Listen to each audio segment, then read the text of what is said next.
నా పేరు అద్దంకి మణిబాబు, నందిగామ అండి. ఇక్కడ నందిగామలో ఎవరి పరిపాలన బాగుంది? మొండితోక జగన్మోహన్ గారి పరిపాలన, లేదంటే తంగిరాల సౌమ్య పరిపాలన బాగుందా? నందిగామలో మొండితోక జగన్మోహన్ గారి పరిపాలనే బాగుందండి.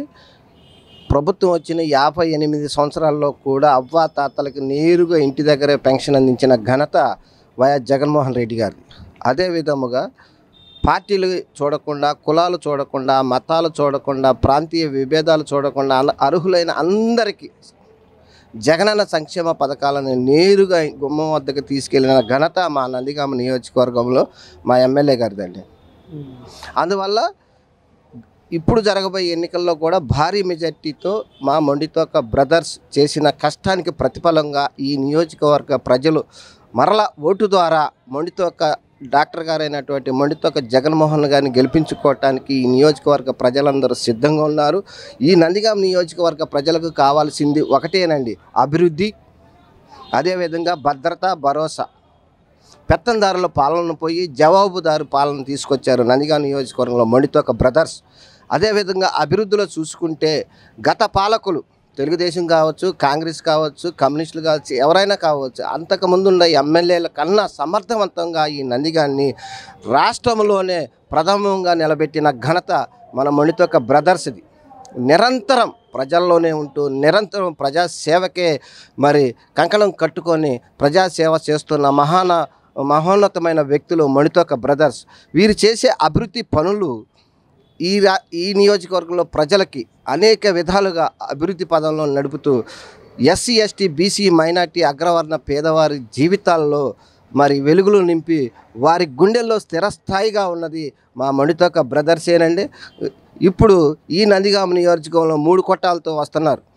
నిజంగా అభివృద్ధి చేసి ఉంటే సింగిల్గా రావచ్చుగా, ఆ వచ్చే దమ్ము ధైర్యం లేక ఈరోజు 3 కూటములు, మహాకూటములు అని చెప్పేసి పెట్టుకొని వచ్చేసి ప్రజలకు మోసపూరితమైన విధానాలను అవలంబిస్తూ ప్రతిపక్షం వారు కానివ్వండి, టీడీపీ వారు కానీ ఈ ఎన్నికల్లో మరలా ప్రజలను బురిడీ కొట్టించి ఏదో ఒక విధంగా అధికారాన్ని చేజిక్కించుకోవాలని చెప్పేసి వారు ప్రాకులాడుతున్నారు.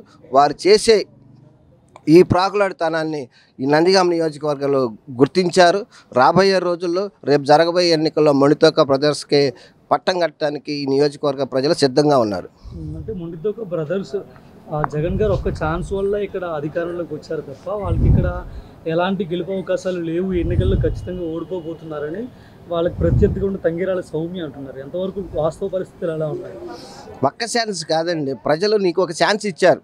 2014లో ఈ స్టేట్ విడిపోయినప్పుడు నువ్వేదో అనుభవం గలవాడు అని చెప్పేసి నీకు ఒక ఛాన్స్ ఇచ్చారు.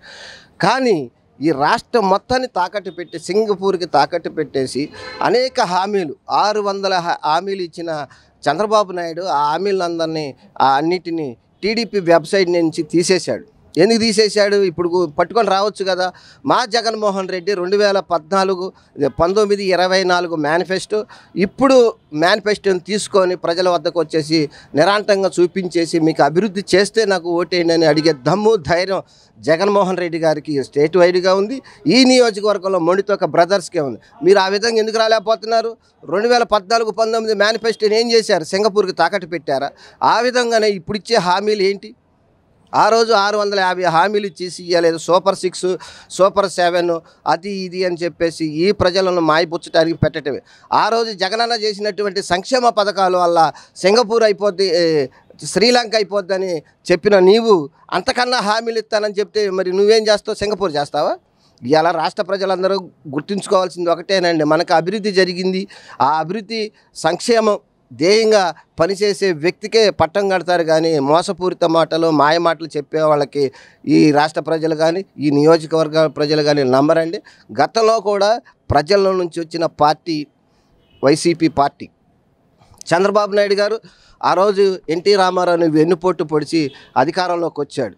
అదే ఎన్టీ రామారావు గారు బతికుంటే అతను పరిస్థితి ఎలా ఉండేది తెలుసా? కుక్కలు చెప్పిన ఇస్తరలాగా ఉండేది. అతను పోయేపాటికి సరైన నాయకత్వం లేదని టీడీపీలో ఇతనేదో పార్టీని లాగేసుకొని ఆ పార్టీకి మేనేజర్గా ఉండి ప్రజలకు ఏదేదో చెప్తే నమ్మే స్థితిలో లేరండి. అదేవిధంగా ఈసారి ఎంత మెజార్టీతో గెలవబోతున్నారు మొండితోక గారు గెలిస్తే? నందిగామ నియోజకవర్గంలో 30,000 మెజార్టీతో మొండితోక బ్రదర్స్ విజయ పతాకాన్ని ఎగరవేస్తారండి. అదే విధముగా మా విజయవాడ పార్లమెంట్ సభ్యులు కేశినేని శ్రీనివాసరావు నానిగారు కూడా భారీ మెజార్టీ, ఆయనకి రాజకీయ అనుభవం ఉంది, వాక్చాతుర్యం ఉంది, సెంట్రల్లో కూడా పని చేపించుకునే సత్తా, దమ్ము, ధైర్యం ఉంది. టాటా కన్సల్టీ వారు మరి ఆయనకి అత్యంత ప్రియపాత్రులు. దాని ద్వారా ఈ విజయవాడ పార్లమెంట్ కాన్స్టిట్యున్సీ పరిధిలో 11 లక్షల మందికి ఉచితంగా ఆరోగ్య సేవలు అందించిన ఘనత మరి కేశినేని నాని గారికి దక్కుతుంది. తర్వాత కేశినేని చిన్ని కూడా పోటీ చేస్తున్నాడు. అతనికి రాజకీయ పరిపక్వత లేదు, మాట్లాడటం రాదు. అతను ఏదేదో కాలం వెలబుచ్చుకోవడానికి ఏయో మాటలు చెప్తున్నాడు. కానీ కేశినేని శ్రీనివాసరావు నాని గారి మధ్య ఉన్నటువంటి రాజకీయ అనుభవం మధ్య ఆ చిన్ని గారు అని అతను గొమ్మస్తా కూడా పనికిరాడు.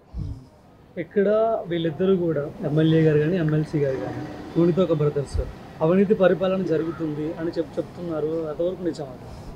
ఏమండి, అవినీతి పాలన జరిగితే ఈ నందిగామ నియోజకవర్గంలో నాకు తెలిసి 1750 కోట్ల రూపాయలు ప్రజలకి అభివృద్ధి సంక్షేమ పథకాలకి వినియోగించారు. అలా అవినీతి జరిగి ఉంటే రోడ్లు విస్తరణ జరిగేదా? జరగకుండానే అవినీతి జరిగినట్లు చూపించాలి.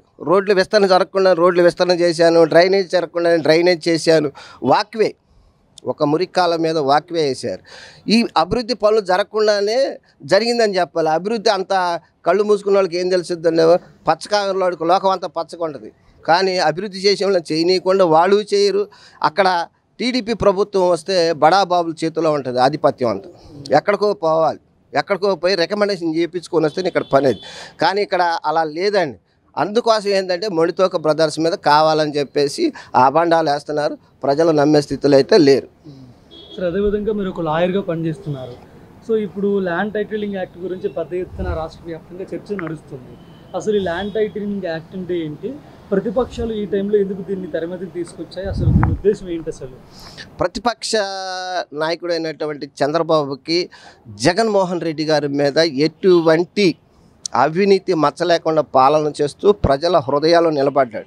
అటువంటి స్థానంలో ఉన్న అతనికి మరలా అధికారం చంద్రబాబుకు రాదన్న ఉద్దేశంతో ప్రతిదీ ఏ పని చేసినా కూడా దానికి ఏదో ఒక అపవాదు నెపుతున్నాడు. అందులో ఈ ప్రజలు గ్రహించి అవన్నీ కొట్టేస్తున్నారు. అందులో విధంగానే ల్యాండ్ టైటిల్ యాక్ట్, ఈ ల్యాండ్ టైటిల్ యాక్ట్ ఉద్దేశం ప్రధానం ఏంటి అంటే ఇది స్టేట్ గవర్నమెంట్ పెట్టింది కాదు. నీతి ఆయోగ్, కేంద్ర ప్రభుత్వ ఆధీనంలో పనిచేసే నీతి ఆయోగ్ అనేది ఆ సంస్థ 2019 సంవత్సరంలో సెంట్రల్ గవర్నమెంట్కి ఒక సిఫార్సు చేసింది. భారతదేశంలో బ్రిటిష్ పాలన పోయిన తర్వాత ఇండియా వైడ్గా ఎక్కడ కూడా ప్రభుత్వ పరంగా భూసేకరణ జరగలేదు. తద్వారా రైతులు కానీ అక్కడ పనిచేసే వాళ్ళకి కానీ తీవ్ర ఇబ్బందులు గురి అయ్యి అసలుకి పొలాలకి అద్దురాళ్ళే లేవు. కొనుక్కునేటప్పుడు ప్రైవేట్గా వేయించుకుంటున్నారు. కానీ ప్రభుత్వ పరంగా ఇండియా మొత్తం సర్వే జరగాలి, వాళ్ళ భూమి అనేది హక్కులు కల్పించాలన్న ఉద్దేశంతో ల్యాండ్ టైటిల్ యాక్ట్ పెట్టారు. కానీ చంద్రబాబు నాయుడు పచ్చ మీడియా వారు కావాలని రాద్ధాంతం చేస్తున్నారు. గతంలో చంద్రబాబు నాయుడు గారు మరి జగనన్న పెట్టిన సంక్షేమ పథకాల వల్ల ఈ రాష్ట్రం శ్రీలంక అయిపోతుందని ఏ విధంగా చెప్పాడు. కానీ ఈ ల్యాండ్ టైటిల్ యాక్ట్ ద్వారా పొందే ప్రయోజనాలు రైతులకు అర్థమయ్యేటప్పటికి మరలా కూడా అప్పుడు అర్థమైంది ఇవాళ సంక్షేమ పథకాలు ఏ విధంగా ప్రజలు సంతోషకరంగా ఉన్నారు. ల్యాండ్ టైటిల్ యాక్ట్ వల్ల మన భూమి మనకుంది. ఈ యాక్ట్ ద్వారా దేశంలో ఎక్కడైనా సరే రిజిస్ట్రేషన్ చేసుకునే తత్వం ఉంటుంది. మన స్టేట్లో ఉండేది మన భూమిని ఎక్కడైనా మన ఆన్లైన్లో ఎక్కడైనా రిజిస్ట్రేషన్, కానీ దేశవ్యాప్తంగా ఎక్కడైనా చేసుకోవచ్చు మన చట్టం. ఆ చట్టాన్ని అన్ని రాష్ట్రాలు కూడా ప్రతిపాదన పంపాయి. ఈ ప్రతిపాదన పంపిన దాంట్లో కూడా చంద్రబాబు నాయుడు గారు 2019లో వాళ్ళ ప్రతినిధి అయిన పయ్యావుల కేశవుల ద్వారా ఈ ల్యాండ్ టైటిల్ యాక్ట్ అనేది అద్భుతమైనది, దీని చర్యలు తీసుకోవాలి, సాహసమైన నిర్ణయం తీసుకున్నారు ఈ ప్రభుత్వం అని చెప్పి ఆ రోజు ప్రశంసలు చేసిన ప్రభుత్వం తెలుగుదేశం పార్టీ. ఇప్పుడు తెలుగుదేశం పార్టీ వాళ్ళకి ఒకటే చెబుతున్నామండి, బీజేపీ ఎలియన్స్ అయ్యారు కదా, వాళ్ళని అడగమనండి ల్యాండ్ టైటిల్ యాక్ట్ ఎవరు పెట్టారు ఏంటి అని బీజేపీ వాళ్ళతో చెప్పించండి, అర్థమైపోద్ది. నువ్వు చేసే మోసపూరిత విధానం వల్ల ఈ విధంగా ప్రజల్ని, ఈ ఆంధ్రప్రదేశ్ ప్రజల్ని మరలా బురుడి కొట్టించాలని ఉద్దేశంతో కావాలని చెప్పేసి ఈ విధంగా చేస్తాం. జాతీయ పార్టీ బీజేపీతో నువ్వు టైఅప్ పెట్టుకున్నప్పుడు విశాఖ స్టీల్ ఫ్యాక్టరీని ఏం చేద్దాం అనుకున్నావు? వాళ్ళు దాన్ని ఏమో ప్రైవేటీకరణ చేద్దామన్నారు. దాన్ని ఆపగలిగే సత్తా నీకుందా? ఇలా గుండెకాయ లాంటిది.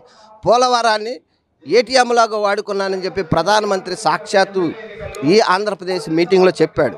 కానీ ఇలా తిట్టి వాళ్ళతోనే టైఅప్ అయ్యి ప్రజలు ఏమన్నా పిచ్చివాళ్ళు అనుకుంటున్నావు, నువ్వు ఏది చెప్తే అదేమంటే రాష్ట్ర ప్రయోజనాల కోసం నేను ఏదైనా చేస్తా అంటాడు. రాష్ట్ర ప్రయోజనాల కోసం చంద్రబాబు నాయుడు ఏనాడు చేయలేదు.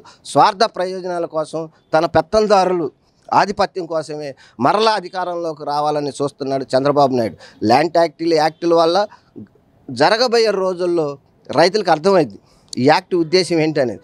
ఈ యాక్ట్ ఉద్దేశం ప్రధానం ఒకటేనండి, రైతు యొక్క భూమి ఎక్కడ నుంచి ఎంతవరకు ఉన్నది అది ఆన్లైన్ చేయటానికి. అంతేగాని ఆ చేసినంత మాత్రాన నీ పొలం నాదైద్ది నా పొలం నీదైద్ది అంటే అది కుదిరేది కాదండి. ఆ విధంగా చేయబట్టే ఇవాళ సిబిఐ వాళ్ళు అతని మీద మరి ఈ ల్యాండ్ యాక్ట్ మీద విధ్వంసకరమైనటువంటి ప్రేరితమైనటువంటి వ్యాఖ్యలు చేస్తున్నారని చెప్పేసి మరి నారా చంద్రబాబు మీద కేసు కూడా కట్టారు సిఐడి.